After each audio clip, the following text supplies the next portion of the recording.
Hello and welcome back to Fathom Watches YouTube channel. We are here today doing our second of our Fathom Watches collectors videos. Today we have at Rear and Vintage on Instagram, otherwise known as M. He doesn't work for MI5. We hope you enjoy the video and let's crack on.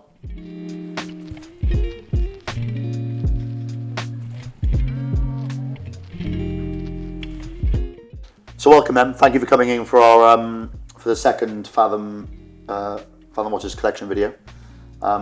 You've clearly brought a beautiful array of watches here for us to look at. So it'd just be great if you could, start off by just telling us how you got into vintage, and we can sort of take from there, really. Of course. Well, thank you for inviting me, and good to be back in the den. In the den again, yeah. My second home.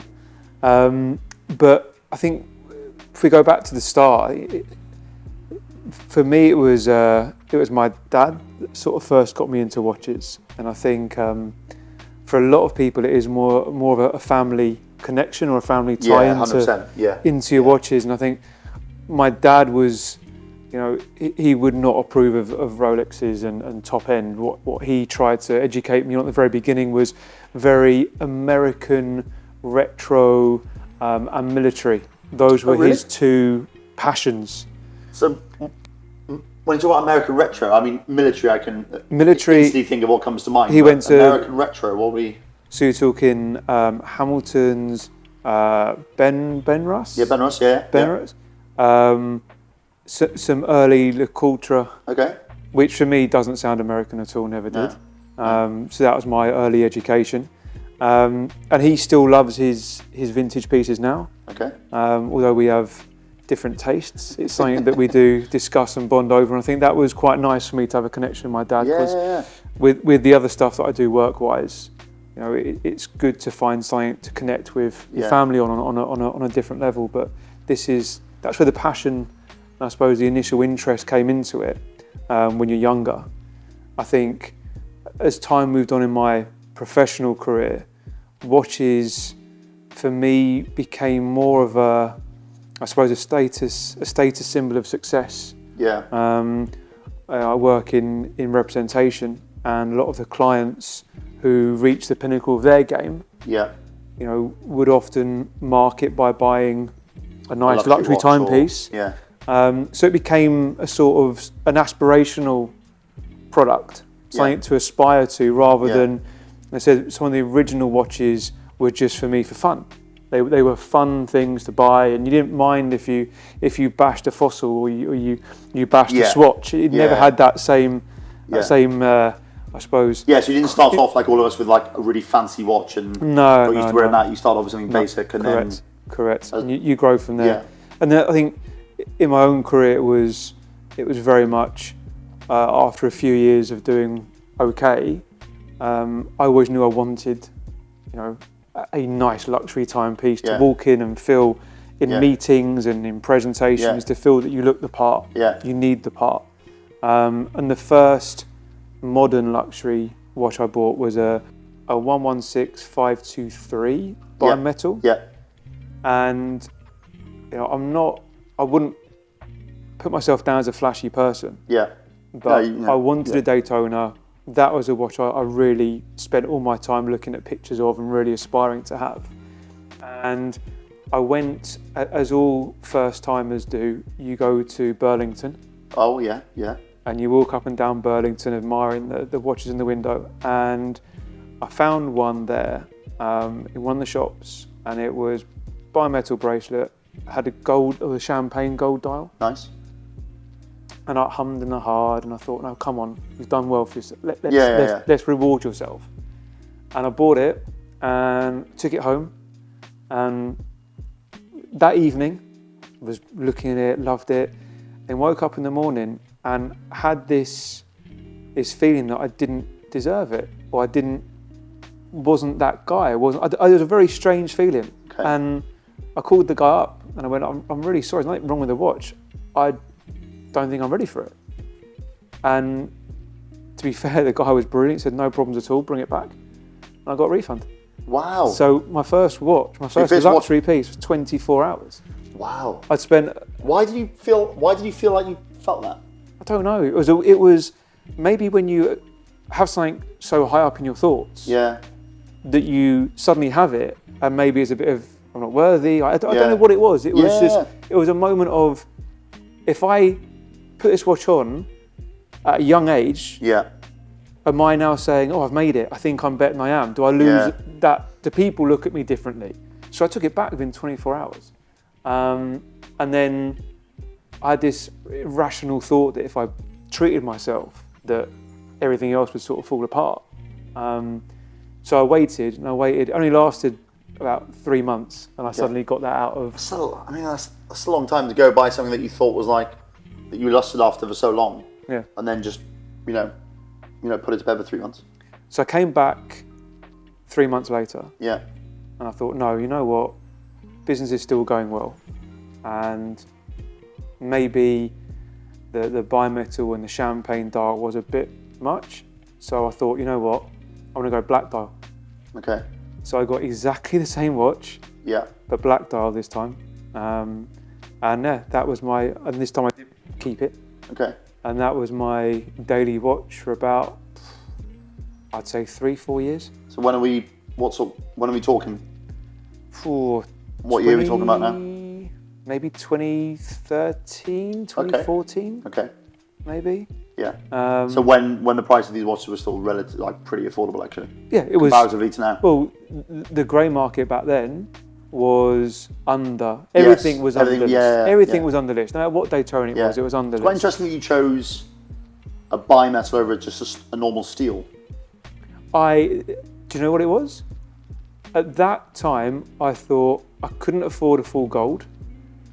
And that's where, that's your status symbol, right? That's the one you see on all the adverts. The full gold was the status symbol watch, and I couldn't quite afford that, and I didn't want to steal. I thought the steel was quite boring. Yes, okay, so it was sort of a halfway house between the two. Exactly. Which, it's what it is. Which makes sense. What did your dad think of it when he saw it for the first time? Didn't like it. Still doesn't like it. Still doesn't like anything like this. So what does he wear now? He wears a mix. I've seen him with some really random Omega stuff. Okay. Some big military pieces, Okay. going back World War One watches, trench watches. He's got completely different taste to me. Not funny. We went to one of the watch fairs, and whatever he's looking at, I'm not looking at. Yeah. And whatever I'm looking at, he definitely isn't looking at. Yeah. So very, very different. Same bloodline, very different. Very different taste. Yeah. That's funny. That's amazing. Even if you showed him like the really complicated push gunners that we're going to get onto. My dad appreciates craftsmanship, and he understands. But he'd much rather wear a 1913 trench watch than he would. Yeah, but he would see those and immediately go for the complications, and he'd leave the sports Rolexes all alone. Wouldn't do anything for him. But he'd appreciate, and he can appreciate those. And we sit there, if he comes around for a cup of tea, we'll just sit and talk about the watches. So it's a nice little bond we have over that. That's cool. Yeah. So what then happened when you started, I think so 2013 you bought the bimetal Daytona, and then you had that for three or four years, you said, on a daily basis. And then what then drove you to then start taking the step up and start buying more than one watch? Because it sounds like at that time you just had the one watch. I had the one watch. I had, I think I had a couple of swatches that I just wear just for knock around, and then that would be my business watch. And then I looked at it one day and I went, maybe I need to go a bit more smart. Okay. Maybe I get a bit more smart. But I love Daytonas. Yeah. So I went for the leather version of Daytona. Yes. Rose gold, chocolate dial, Arabic numerals. Yeah. I got it from a shop that sells pre-owned watches, not to your level, shall I say? And that was my first. That was my first instance of actually trading a watch. So I wanted to trade. Right. So you traded the bimetal in for the chocolate. Exactly, and that was my way of going. Oh, I'm getting a bit mature now. I can wear a leather Daytona to work. Yeah. And maybe that's a bit more grown up. Yeah. I think I remember seeing that watch. It was lovely. When I first met you, I think. Yeah. That watch is, I think, sentimental reasons I shouldn't have got rid of it. And did you do all your biggest deals wearing that watch? Some of the early deals with that watch. Yeah. And that's where you start to transition from being a bit of a young oik into being a bit of a businessman and a bit more maturity. That watch reminds me of those times. I shouldn't really have got rid of it, but I did. But then quickly after that is when, again, work-wise, it started to grow. And that was when it became, okay, I can actually afford 2 watches. I can actually afford 3 watches. Doesn't mean I was money no object, just throwing money at it. Yeah. It was very much a case of, right, how would I use them? In what areas would I use them? Yes. You actually start to think more about the purpose of these things rather than just, I want them because they look nice. Yeah. I want them because they're a suit of armour. I want to show my clients how much money I've got. It wasn't to do with that. No. It was to do with time and a place. Correct. Yeah. So I thought, right, I have my leather watch, toned down, obviously dark chocolate dial. It doesn't stand out massively. I was just signing the deals watch, wasn't it? Yeah, it was. And then and I thought, actually, do you know what? I want something in my private life that's a bit more bright. This is me away from work. I can look and I can appreciate that. Yeah. So so I remember seeing my client have this Daytona on, and I was like, oof, that's a stunner. And that was my next watch. And I ordered it. It took, bear in mind this is back in the day where you could order a new watch. Really? And it take you... What, as in just call up the AD and go, hello? No, you go into the AD and... Really? Yeah, I'd like to order one of these, please. And it took me, I think I had it within 6 weeks. What? Yeah. What year was this? 6 weeks. 2017, 18? Any maybe? purchase history up to that point? No. So you literally walked into an AD? Yeah. And how much were they at the time? 30 grand? Yeah. And what, just paid a deposit or did you pay for it in full? No, I paid for it in full. Wow. Yeah. Yeah. Mad. But that's the different, I suppose, the ups and downs of the watch market is sometimes... I suppose people weren't going in then. They'd sit in the window. Yeah. The precious metal pieces were the hardest ones to shift. I think actually is probably still the case. I think also as well, I was speaking to one of our customers, he is a manager at Mappin and Webb, and he was saying that inherently in the UK we're quite reserved when it comes to wearing gold. Yeah. And he was like, when all the stuff in the window, all the precious metal stuff gets bought by Americans or Middle Easterns, very rarely by us Brits. We're a bit more reserved when it comes to our... That's what happened to me with the bimetal. Wasn't used to having shiny gold. I don't know. It Whereas actually you changed my mind when it came to I can't not wear that gold Daytona now, to the point where I've just taken off sale because I wear it every day. The 165-8 Zenith, which you also have. Yeah. And I never understood them when I first came into we had one in, and I was like, it's a nice watch. Then you bought one. I was like, I just don't really see the fascination. Yeah. And then I was wearing it for when we were doing our wrist shots. I just forgot to take it off, went home. And that weekend I was going away with my family. And I had it on all week and I just kept looking at it. The more I wore it, the more I liked it. Yep. And I got comments on it when I was in Italy. And I remember being on the beach in my Speedos. Because that's what you do, right? When you're in Italy. That's an image I don't want to remember. You put your Speedos on. Hawaiian Tropic, factor 12, job done. All oiled up. I look like a taller, skinny version of like Ray Winston off Sexy Beast. And I'm wearing this gold watch. And I was like, it all makes sense now. I will never look at you in a different light again. All makes sense. So next time you go abroad, please put your 165-8 on with a pair of Budgie Smugglers. Yeah. Sexy Steph Budgie Smugglers. That's me swimming range now. And let me know what your wife thinks. Great. And if you come back on the plane on your own. Yeah. Sorry, I digress. But I would say you do make a strong point.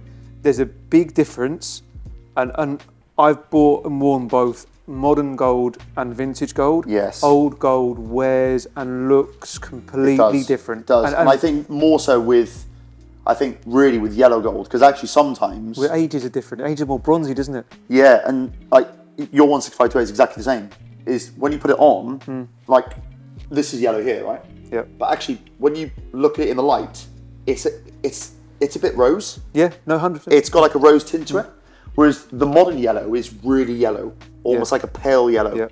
And it doesn't exude that warmth the older stuff does. Yeah, correct. And I think that's why it just wears that little bit nicer. Yeah.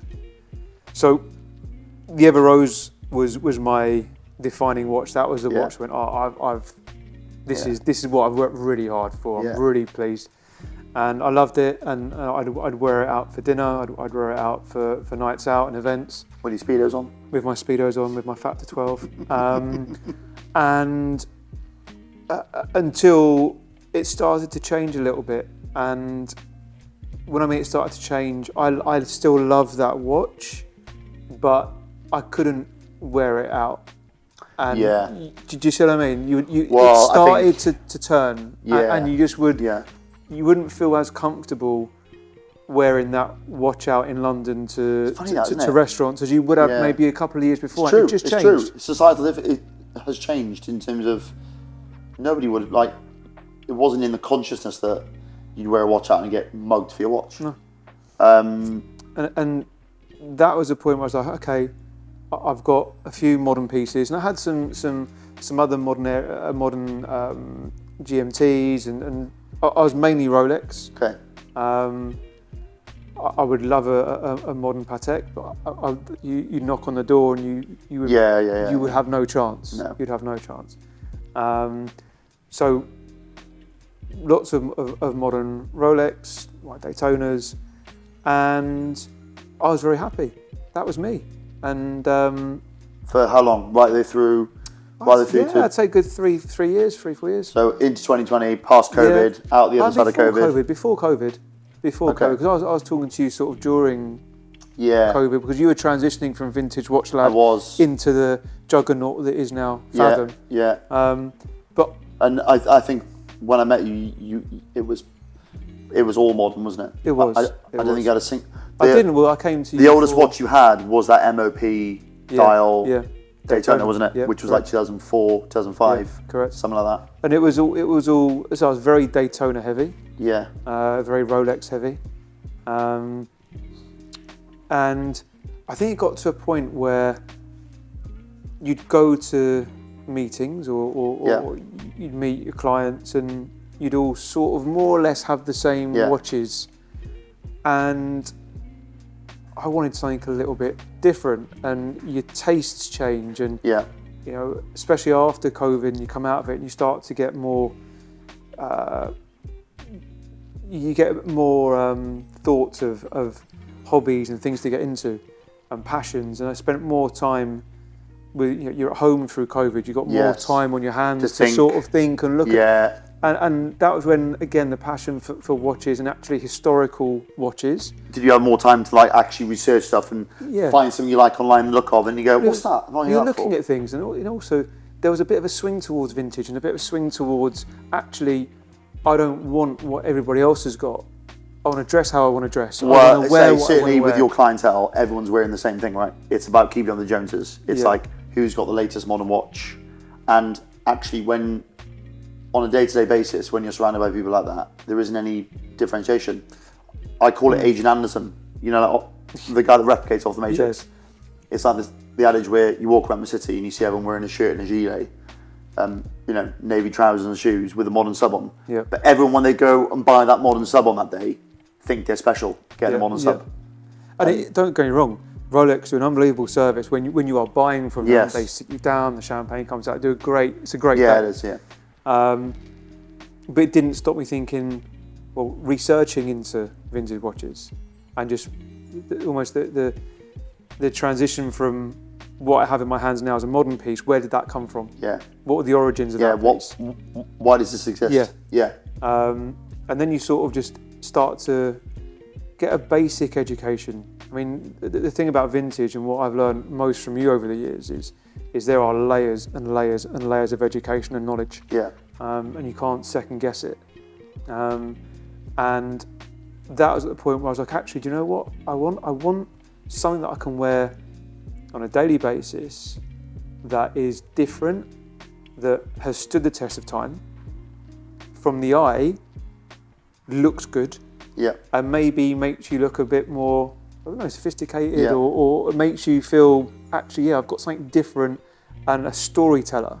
Yes. Rather than just a modern piece. Something that also evokes a little bit of curiosity as well, I think. I think that's what a lot of people like about vintage, is that when someone looks at that piece on your wrist for the first time, they are not quite sure. Correct. And I think when you're not quite sure, that then immediately is like, oh, correct, starts the conversation up. Correct. And then you get to talk about that piece and the idiosyncrasies around it and what it is and so on. Whereas you don't have that luxury with a modern watch, where it just is what it is, right?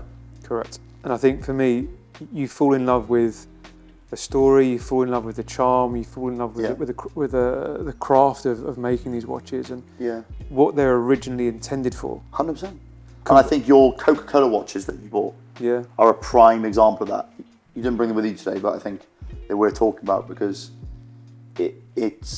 I'd love to see that being brought back by businesses where they reward someone for a long service with a gold watch. That was always the thing, wasn't it? Like, you know, you retire at 50, you get your gold watch. That was a done thing. But the reason why I love those Rolex watches, the Coca-Cola watches, with the 25 years on the dial, is that doesn't happen now for two reasons. Not just Rolex doesn't do the 25 years. People don't spend 25 years at a company. Yeah, true, yeah. They don't spend 25 years at the company. So I've made it sort of a thing to, if I see one, if I can afford it and I can swap or trade into it, I will get one. So I've got two fantastic examples of 25-year anniversary Coca-Cola dials. And you hold them and you think, oh, this is 50 years worth of history. Yeah.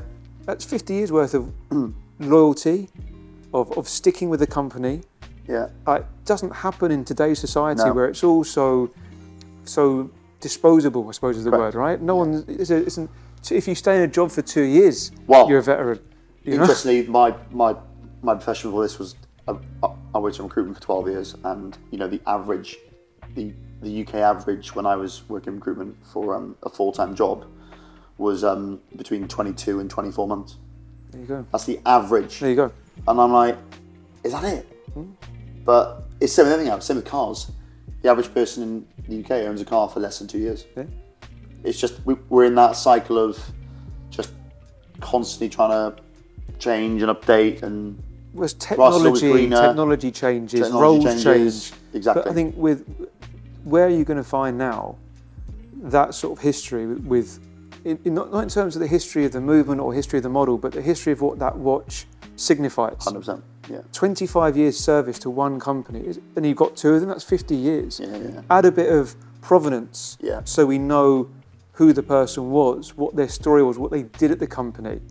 You know, we've one of the Coca-Cola dials. I've got the family letter from the family to say what the guy did. Oh wow! How long he was there for. He worked longer than 25 years there. Yeah. What his role was, and back then we're talking back in the 60s.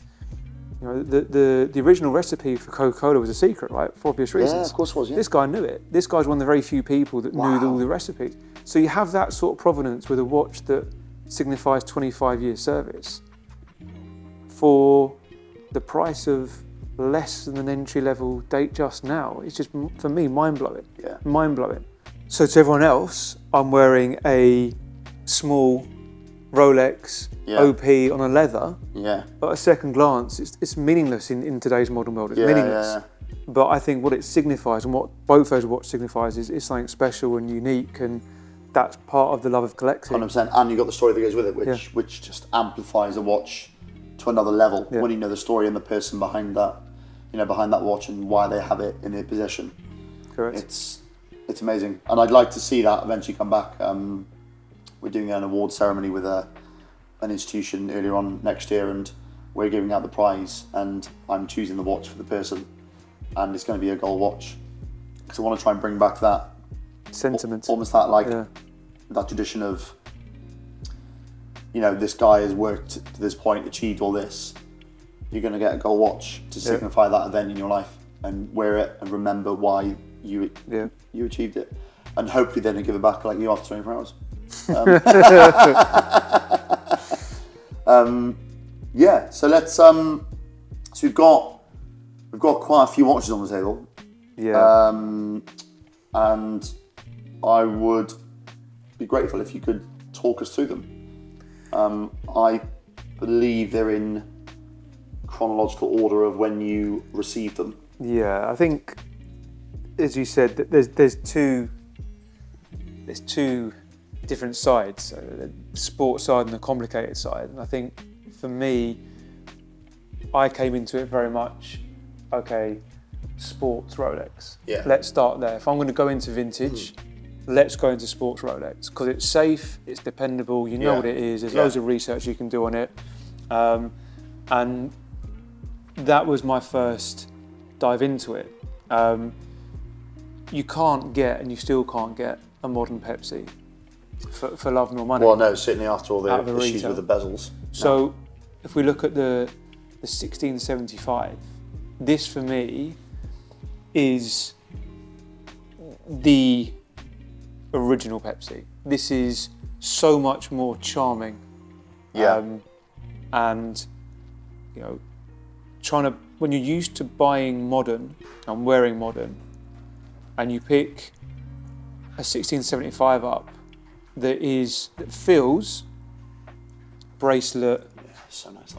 faded insert, slim, patina dial, you are a world away from your comfort of everything's new, everything's shiny, into a vintage. It's I'd say with the 1675, and I've said it previously, is that I think that and the Explorer are one of the two models that Rolex now produce that are so far away from its original predecessors. Yeah. Like, let's exclude the 6542 for a minute because that is very different to even that. But the way that wears is like a second skin. Yeah. It's so slim, and the modern one is just massive.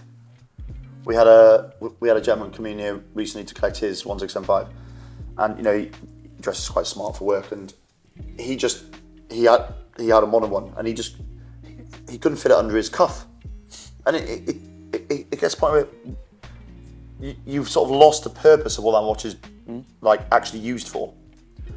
It's just completely removed now from the equation. It's now just purely an item of luxury, whereas that was a slender GMT that could easily fit under your tailored shirt, keep you company on flights, tell you the time at home and the time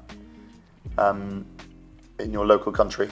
But this watch is the one out of all of these that starts the most conversations. Does it? At work. Interesting. In that environment, why do you think that? I think it's so different. I know it's so and different. The colours, it's so different in a sea of modern. Yeah. It's different. It's standout. Yeah. Everything about it is different. Because the colours are quite faded. The colours are vivid, but not. Correct. And this is where, you know, even me understanding when you're transitioning from a modern fan, all you do is buy modern, to learning about vintage. Yeah. You think, oh well, the insert's faded. Surely that's a bad thing. Yeah. Oh, that's not a good example. That's not a good example. Yeah. It's all, and then you learn actually that's the beauty of it. Yeah. Right? Well, we sold a gilt 1675 recently, one owner watch, and the guy had the original insert in with the watch. Do you remember? I showed you. Yeah. Because on the service report that the watch had with it from like the 90s, it said insert faded, replace. But at least they gave him the insert back the old one, it. which obviously then we immediately put back on the watch because it made it 10 times better. But I think this is the case size, everything about it is just spot on. Yeah. For me. Yeah.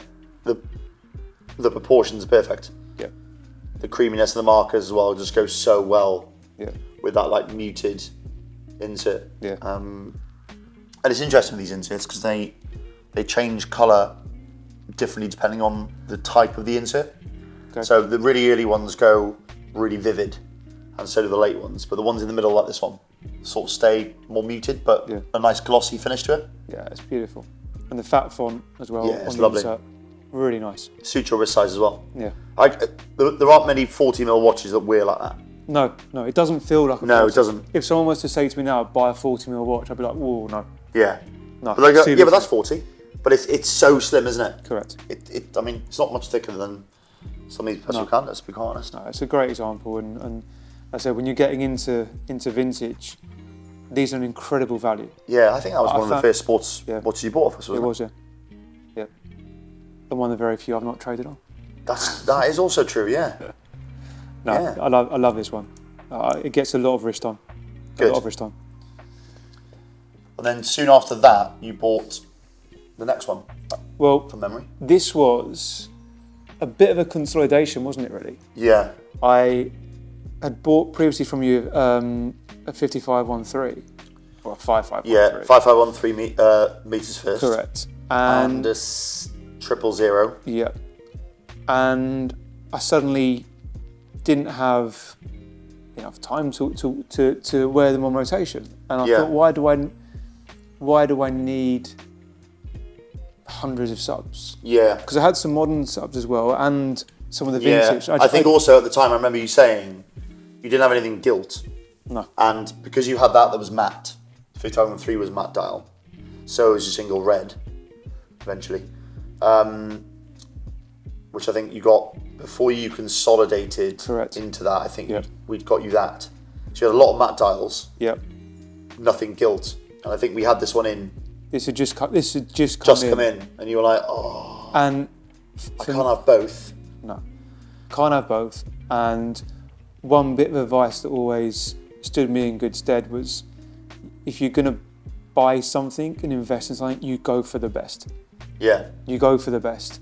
And you double down on the best, because the best will serve you well in the long run. And the 55-112, pointed crown guards, gilt dial, the patina, the way the looms, everything about this one just blew my mind. Yeah, because a lot of them you can't find these. You get that mirror finish on it. Yeah, it's just beautiful, and it had the correct bracelet with it as well. Yeah, which is quite hard to find these days. I love the old stretchy bracelet. Yeah, they're really difficult to find in good condition because they were, and also a lot of them. And I find myself being really.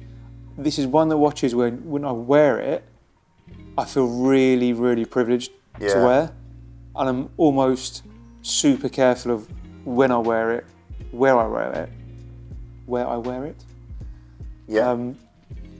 So I don't bash it or. And this is a crazy thing to say, right? That watch can be bashed. It's designed to withstand that. Yeah. But you almost. Yeah, I'm now its guardian, if you know what I mean. Yeah. Right. Yeah. I love the tulip coronet on it as well. It's fantastic. Yeah, that's very nice. And definitely an upgrade from the 5513 at the time. Yeah. And then we got this for you. This was recently. The original 1680 red line went as part of the consolidation for the 5512, along with the 5513 and some other pieces.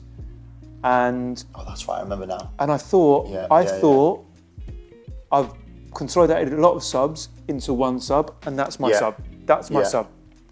But like I said, I suddenly started wearing that and going, I can't wear that every day, and I can't wear that a lot because I don't want to. I understand the importance of condition. I understand the importance of that reference. I don't want to bash it up. Yeah. And therefore, I need something in between. And who doesn't love a 1680 red line? Who doesn't? I remember when that one came in, it caused quite a stir because it's just a perfect dial. Perfect dial. Case is great. Yeah. Insert's beautiful. That font Mark III. Loved it. Stunning. And again, condition, patina, dial, really, really nice. Everything's lovely. The insert's lovely. And actually, like I said to you at the time, the problem is that would have been sold on a 9315 folded link, but like I said to people, they're just the worst bracelets in the world. I actually think a rivet is better. I do love the rivet ones. And you had a really fresh bracelet with it. It just wears so nice on that. But for me, this is now I can wear this. Yes. Can wear it happily. Yeah.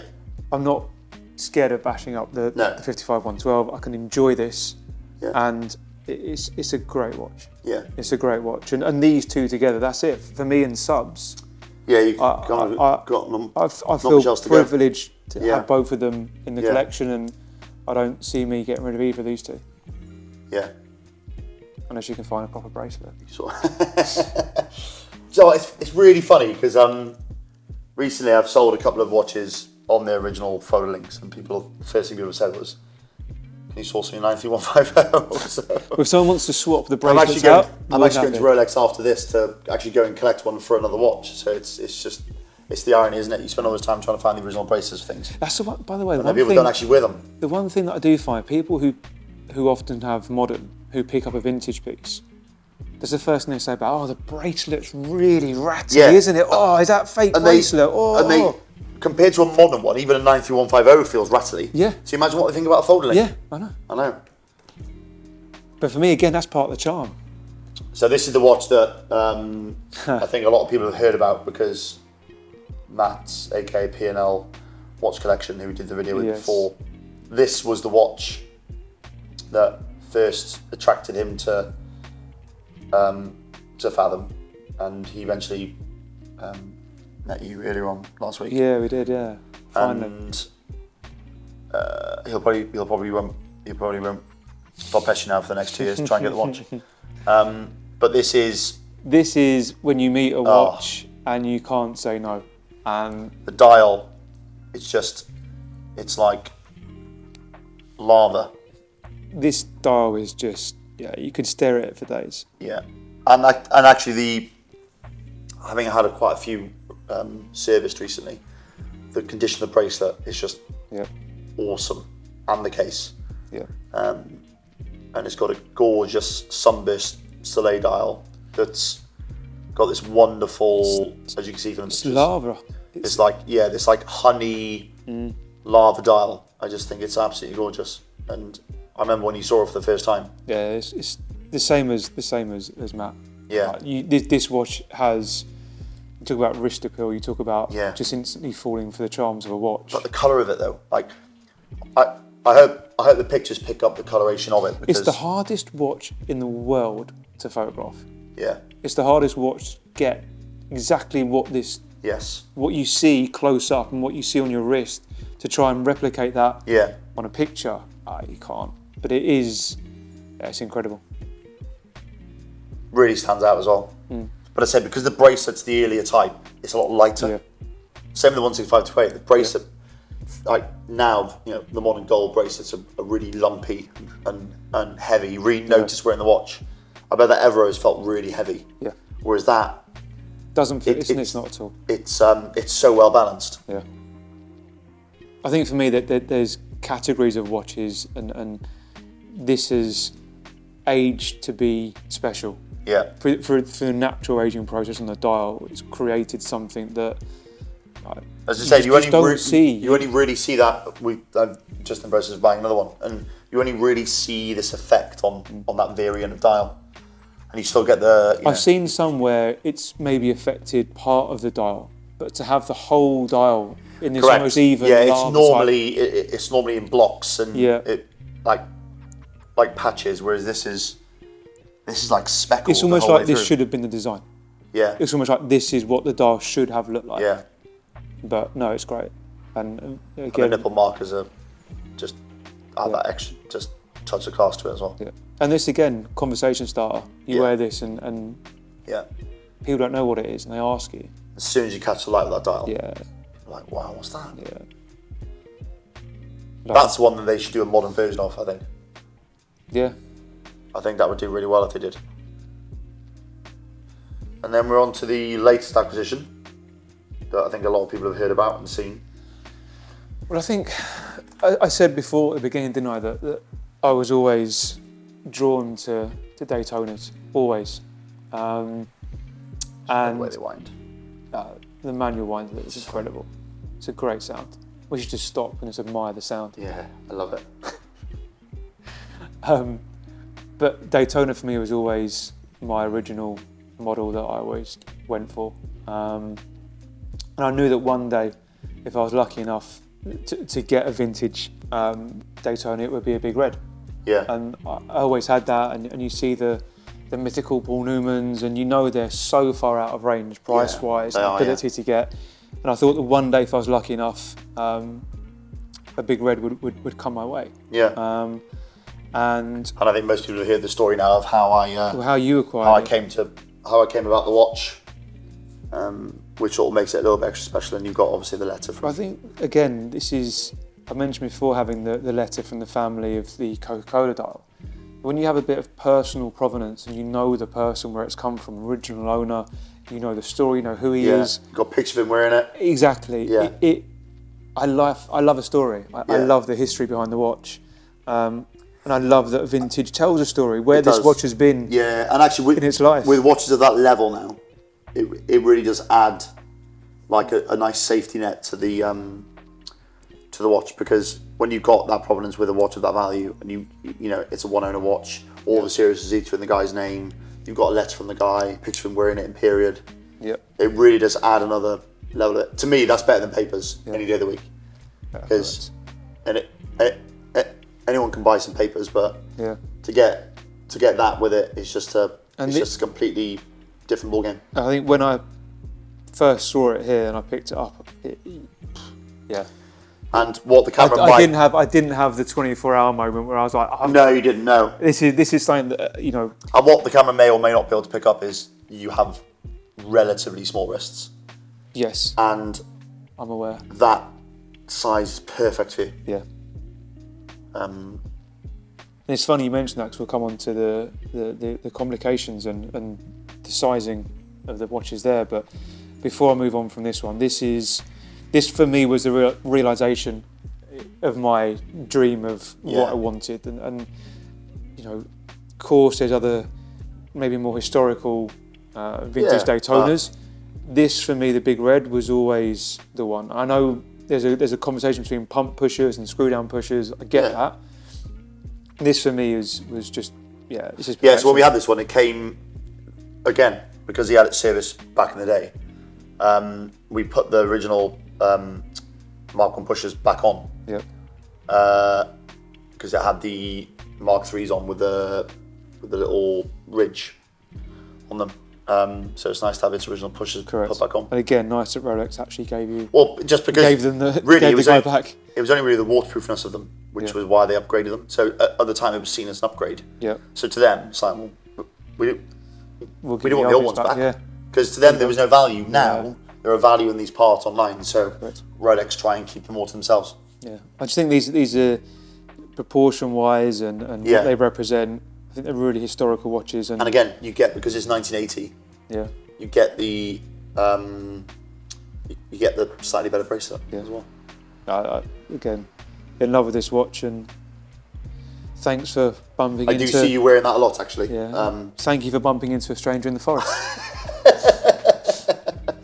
Keep talking to strangers in forests if they keep on producing this. Just because my dog was sniffing his dog. And a very, very eccentric character as well. I think you'd one day I'll have to arrange for you guys to meet. Because if you thought I was crazy, wait till you see fantastic Mr. Cohen. Fantastic. But again, 20 minutes down the road, huh? 20 minutes down the road. The watch moved from 20 minutes down the road. Literally, yeah. Brilliant. So now we're on. So that's sport mode. Correct. Let's get very serious. We're now in. Get complicated. We're now in dress mode. Yes. Or comfort mode. Depending on what vehicle you have. So this is in chronological order up until most recent, as in last week. And talk to me about the VC. I think it's actually the first time I've seen this watch. It is. So part of, I mentioned before, I think I'm naturally curious when it comes to watches, and I think as a watch fan, part of the journey for me is educating myself on different sorts of watches and the history of different watches, and just educating myself on Vacheron as a brand as well, because I don't think they get anywhere near as much love or headlines as the others do. No, and agreed. They make incredible watches, they're vintage and their neo-vintage stuff is incredible pieces. I went into when I was researching Vacheron actually went into the boutique in London, and I could not have been made to feel less welcome. Oh no. I think that just blows my mind. It's like, it's 2024. You've got a brand who has to compete with, you know, the juggernauts that are AP and Patek. You know, arguably, I mean, they are older, they've been around longer, they've produced some incredible variants, and actually the modern stuff is pretty well priced if you think about what you're getting for your money comparatively to an AP. They are actually really well priced. Yeah. But for some reason, something's not quite right. And I think annoyingly what you just said there is unfortunately not the first time I've heard it. It was bizarre. I thought, maybe this is me being naive, but I'd think that a brand like Vacheron that would want to encourage serious watch owners who have maybe got Rolexes and APs. Did you walk in with that as well? No. Okay. No. Would at least converse with you, and any consumer that goes into a Vacheron is going in there not just to buy a random watch. They must have a conscious decision. Correct. Exactly, so therefore, surely you think your customer's worth having a conversation with to understand, do they have other watches? What they like? I was basically ignored for 10 minutes whilst I was walking around, and then I think I had spent another 5 minutes in there. One conversation. That was it. Thanks very much. It was a very. Weird. I've never been back. Oh, what a shame. I've never been back. But ultimately, didn't stop me researching the brand, and didn't stop me really being drawn to the sort of the neo-vintage world of QPs and complications. And I think you have this watch to thank for starting off. Yeah. Your love of. I have to give credit to Ben at Watch Brothers London for again helping educate me on this. 100%. Yeah. Although so the funny story of this, I won this on an auction, and before I picked it up, I said to Ben, "Can you come with me to verify it before I pay for it?" Okay. And to be fair, he did. He came down and it was funny. He keeps logs of all the watches, and he had this one on log, so he knew the previous owner of it. Oh, did he? That's cool. So it came with a little. Again, sometimes things just come with an additional bonus. Okay. And the bonus on this one is it's a transitional automatic dial. So between at the end of the I think it was the first series or towards the end of that, they did a transitional dial. There's not huge amounts of these available. You mean where it says automatic at the bottom? It says automatic. On a Sigma dial as well. Yeah. So it's a Sigma dial, automatic, and there's not. There's very few of these in circulation that were made as a transition. So for me, again, picking this up, extract from the archives, pin buckle, everything with it in great condition. This was my first step into the world of the QPs. And again, how much was something like that? Like, how much is something like that worth? Like 12 grand? No, it's a tiny bit more. But even really, then, considering like but we now have the AP version in stock, and that's about 15. These are the Vacherons for me historical, and we'll come on to the Patek. But this was before the Patek. This came first, and for the Vacheron, value is insane, isn't it? Really, the value is insane. But for Vacheron to be ahead. Yeah. And that's what I mean. You look at brands today versus where they were. They were ahead of Patek with this stuff. Oh, 100%. And again, the biggest change for me was, can I wear a 36mm? And you know as I do, that was my big thing. I was like, I could never wear a 36. I couldn't wear it. It's too small. Yeah. And then can you wear a 36 on leather? Your wrist size is perfect for 36. But it took me a while to actually agree with you on that. To recalibrate, yeah. And then this was my first moment where you wear it into the office and you feel, I've got something different here. Yeah. And it's sophisticated and it's lightweight. And it's comment on it, man. Yeah. Yeah, they did. I mean, I think just strikingly on the dial, unless you're around people that have complicated movements or complicated watches, you don't generally see this. Like I said, in a world where everyone's the sub and the Daytona. This is such a complicated dial. You're like, what's that? Yeah, exactly. What's that on it? Oh, it's a moon phase. What's that for? The month and the day and this and then. And then you tell me if you keep it running, it'll tell the correct day, date, month, and year for over 100 years. Yeah. And people are like, what? But what's the moon phase for? Oh, what, it actually moves? The amount of people that think it's just a picture. Really? People think it's a picture. You never thought about that? Really? They don't know. Wow. Yeah, it's not anything bad if you're just not. Yeah, I suppose. Yeah. Yeah. But again, this for me was my first dive into it. And how long ago are we talking? 3 years. Okay. So not long ago. No. But enough to spark an interest away from sport. What? And then look what it. That's 3 years worth of. Look what it started. Look what it triggered me onto. Because like there are infinitely amount, like not quite as varied as sports, but there are so many different types of, complicated watches you can buy, annual calendars, postal calendars. Correct. In all different shapes and sizes.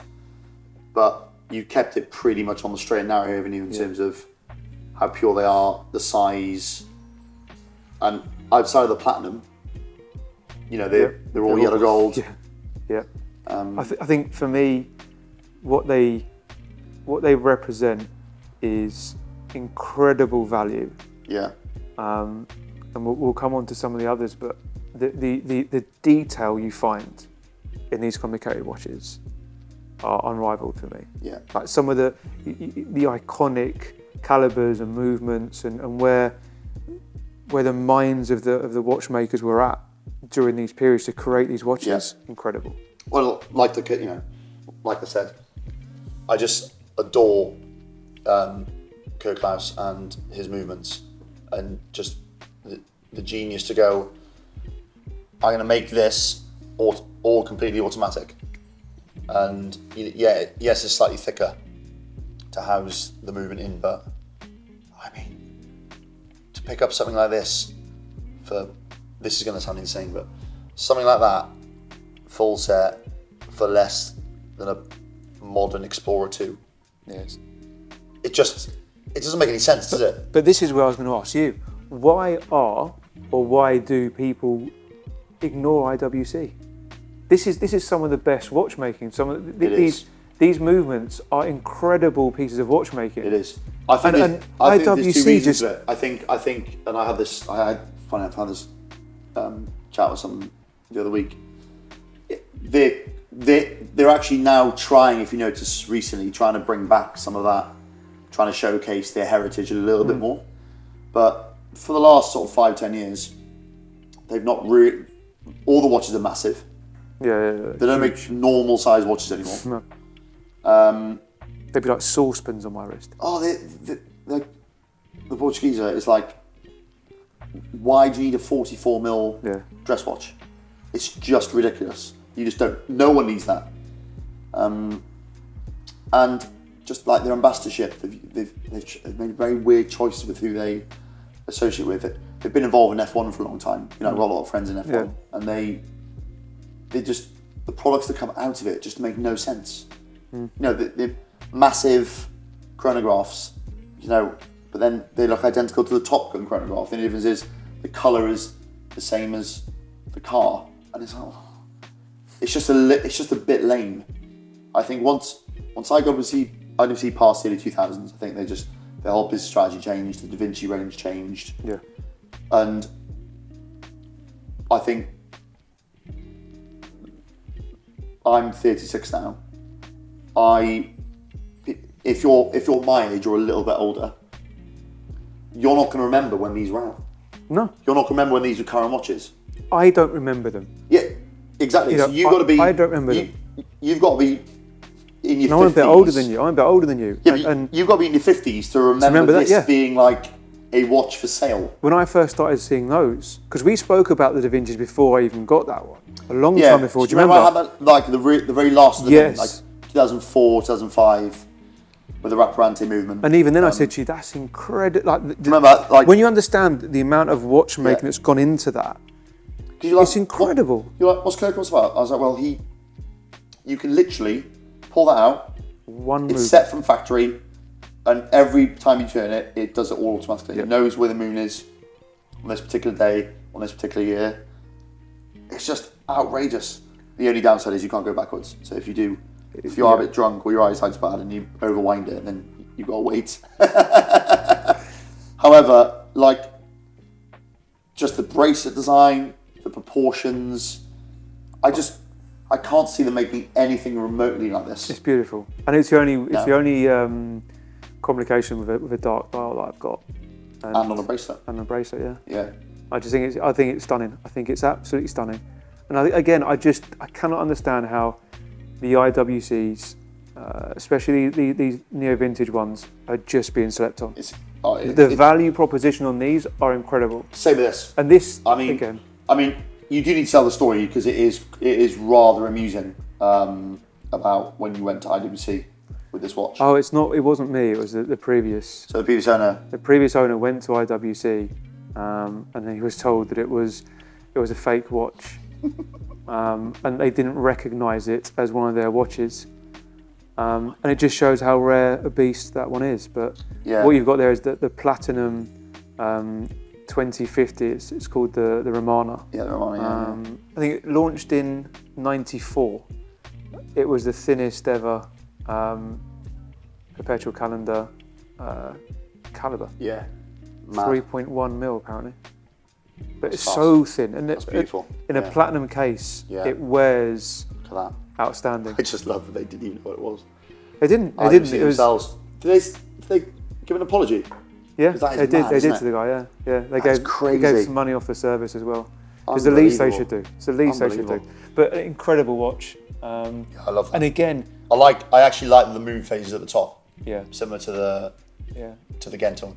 But this is, you put these two together in your hand, and how people can say IWC didn't produce outstanding movements, or IWC isn't a value play. Yeah. When you look at these two and you go, what are people looking for? Like this is unbelievable stuff. Yeah, incredible stuff.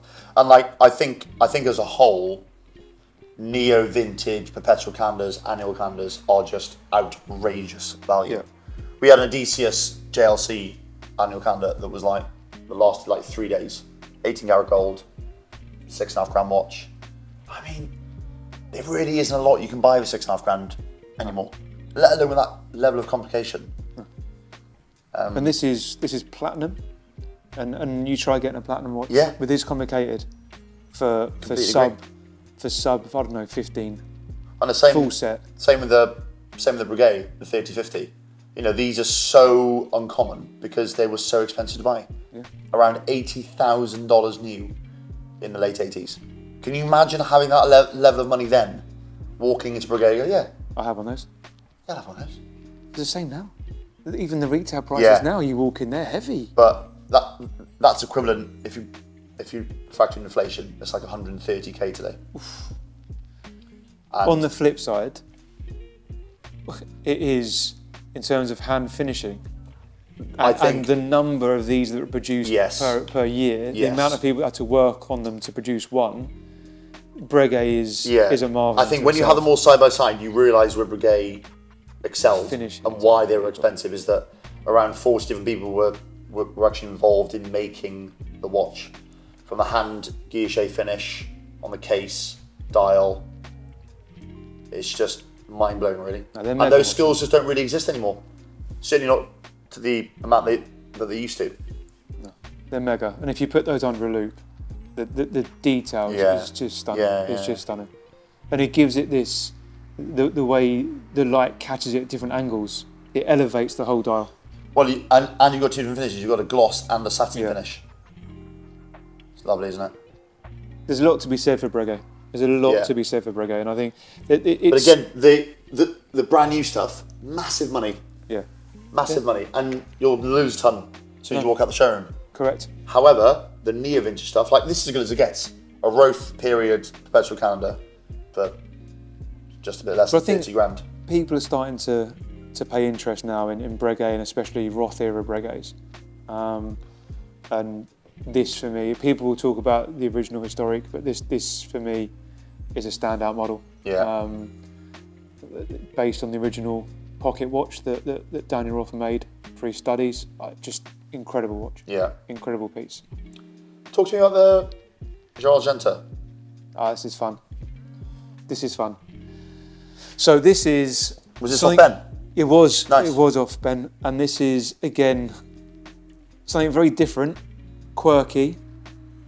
And Joe Argenta, I think, known for being the godfather of design. But this, for me, rather than going down a Royal Oak Coral Nautilus route, this is a bit of a nod to Joe Argenta and his work in a rather complicated little case that's fun. It is fun, and in the summer, I wear that a lot in the summer. Yeah. It's a great looking piece. The lapis stone with the moon phase is an incredible design feature, and I think early example with the cabochon and the Dinev under the logo. So what's that? Mid-90s? No, earlier. Late Okay. 80s, late 80s. Again, that era, that just the crossover between the late 80s, early 90s, you can find some really interesting, iconic pieces, and that's fun. You know, it is fun. It's that, and the leap year indicator is lovely as well. It actually spills over into sports as well. Yeah, the late 80s to mid 90s as a era of watchmaking is so overlooked. Yeah, I agree. Example, you can buy a beautiful tritium 14060. Obviously, completely different watch this, but you can buy that for like nowhere near as much as a modern no date. But they've got all the mod cons that a modern watch has, but in a perfectly slim case with way more character, and they're cheap. Yeah. Same with these. Like any remotely modern example, the 3941. It's a bit of an anomaly, however. We're saving the best for last, yeah. But a modern perpetual calendar today, the cheapest one you can buy from Patek is just under 80k. Yeah. Today. It's like, and you've got these watches, you know, combined are probably only just a bit more than that. Yeah. So, would you rather one modern Patek perpetual calendar, or all those plus a little bit more on top? It's crazy. But now we've touched on it, let's discuss the. This was the 3941. This was a watch that surprised us both. So we had it in, and it's just beautiful. We took it to Bond Street to get the archive, because with the 3940 series watch, regardless of what the series it is, the model number is inscribed on the inside of the mid case. Yeah. So you have to take the movement out to see it. So in order to get an archive from Patek, you have to have a picture of the movement number, picture of the movement and case number. Obviously the movement number is relatively straightforward on this one. You just essentially pop out the case back, on this being an expiration, and the number's just written on the inside. Easy job. And then when I was trying to find the case number, I was like looking high and low, and then realised it was in the mid case, and I was like, oh. So took it down to Patek. They were very helpful. And then when he emailed the pics over, I was like, does that say 3941? He was like, yep. I was like, okay. Okay. Well, that makes things a little bit more interesting. So yeah, it's when I called you up about it, I was like, oh, by the way, it's not 3940 yet. I do apologise. It's a 3941. Therefore, give me more money. Thank you very much. And you're like, oh no. And yeah, I think Ben actually keeps a log of. Has he asked you for your? Yeah, I've numbers? spoken to him about that. Because so we know the one before. You do. We've got the serial before. Yeah. Wow, that's really cool. But I just think, again, there are certain watches in anyone's collection where you shouldn't have favourites, but you do. Yeah. And that is, every time I put that on, it's really cool, isn't it? It's so special, and I wore it here with your Christmas party recently, and everyone was looking at it. It's just one of those watches that you just can't help but fall in love with, no. and I don't ever see myself ever getting rid of that. that will never get traded out. That will get passed down or stay in the family. Yeah, it's so cool. And again, to try and find another one as time goes on, it's just going to get harder and harder and harder. But everything about this is right. The portion is right. The dial is right. They nailed it. The sub-dials are right. They absolutely nailed it. Everything. Regardless of what series you go for those watches, they're perfect.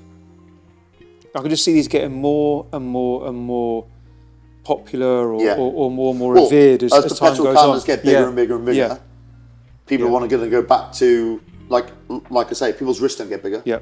People are going to want to go back to something that's a bit, that wears like it should. And there's lots of fans of the 3940, and I can see why. You probably you don't understand it until you put it on wrist. Yeah. And when you put it on wrist, it all completely makes sense. 100%. It all completely makes sense. And yeah, again, very honoured that I was able to acquire this fine piece of history. A personal grade of mine would be one in platinum, but they only made I think 50.